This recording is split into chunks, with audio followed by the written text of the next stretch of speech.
not only politics, but religious organizations are designed to not unite, but divide and conquer. Get you to their side. Take a side. Us against them.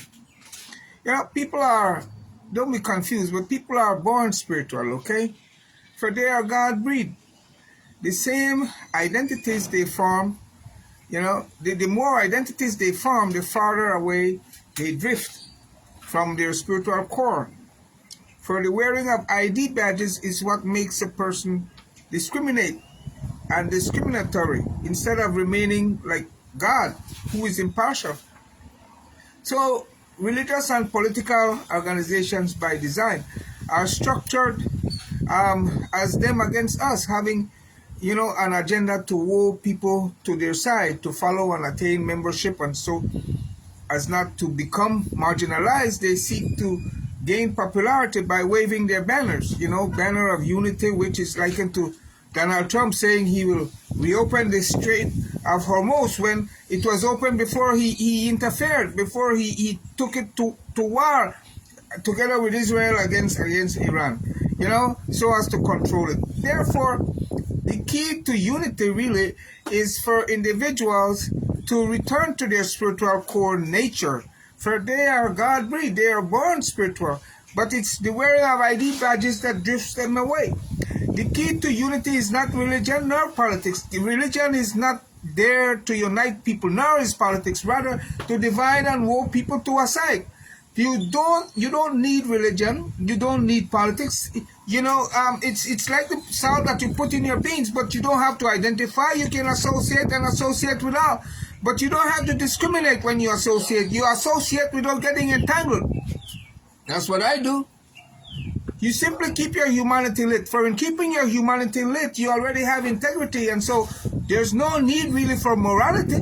Stop being, and by the way, politicians are the one really able to sell hope. What church sells is psychology. I mean, hope is tangible. Hope of owning a home by age 30, hope of having good street and bridge infrastructure, hope of having a robust economy, hope of, ending this dispute with Guatemala and keeping us safe and secure at night. Such as, look, trade in your ID badges for a universal identity. For God is one and the universe is one energy, wherein you then see people as forming part of yourself, not separate and apart, but as forming part of yourself.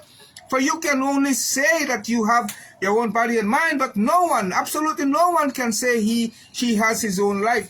For life is a shared commodity, shared with other living creatures and things. Life is an expedition, and your intellect is the tool for exploration. Your intellect wants to know, not to believe. So if you anchor in religion, how can you succeed? Unless you succeed, how can you explore and know life? There is everything right with the spirit, in the spirit of basic survival, to go after your ambition. However, to become fulfilled, you've got to stop living on the level of basic survival and transcend and begin to do things consciously instead of compulsively.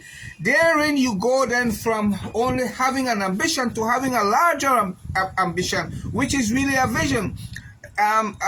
Because a vision is, whereas in ambition it's about you, vision is about including everyone else. Integrity. What is integrity? The integrity comes in wanting for everyone the same things you want for yourself. That is their well-being.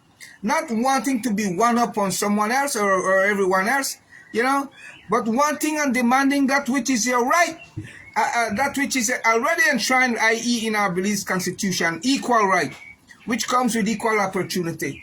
Our beliefs constitution, which is the supreme law of our land, states that there must be no discrimination either in creed, that is religion, color, that is ethnicity, gender, or lifestyle. Yet, that's all we experience here in beliefs, discrimination. Discrimination, because they have yet, after we're going on 45 years since our 1981 independence, and we have yet to enjoy this equal right in beliefs. We don't have a gender neutral legislation. I don't know. The policymakers are dancing to the tune of the church. That's what is going on. So it's all a game up there. All a game between politicians and the religious leaders. That's what they are doing, playing games with people. But really, we should get our rights. Rights are not for debate. Rights are to be demanded. You can go into court and get it. Find the funding and fund the darn policy and legislation. And, put it on the grounds to be operationalized. Look, our Constitution, like once again, is the supreme law of our land. It states that there must be no discrimination in ABC. What is their problem? Instead, they try to commit crime with the Constitution by taking away people's right, like they try to do with the so-called 13th Amendment, to take away the right of Southside Belizean boys and some in Kaya. No, that's what they try to do. Criminal things with the Constitution. It's just a crime. It's a crime to take away someone's right. So here in Belize, you see, policymakers are far from fulfilling the demands of our Constitution. For we are not we are a nation that discriminates, following religion, which says that the men are born to rule over women, which is totally untrue. No one is born to lead. Leaders are emerge. It's the person who is able to see further and see the furthest. That's the visionary, and the one able to see something first, and thus be able to take others there to that place, a higher place, such as the promised land, having been there, him or herself, in many instances. All right, it's not up for debate, man. Come on. It's a demand. You have to be able to demand it, go into court and demand it. So when you are a person of integrity, people see it, and we scarcely have those around in leadership. People see it, right? And they then give you their trust, yeah? When they see that you want for them the same things you want for yourself, nothing less, right? And so they give you their trust.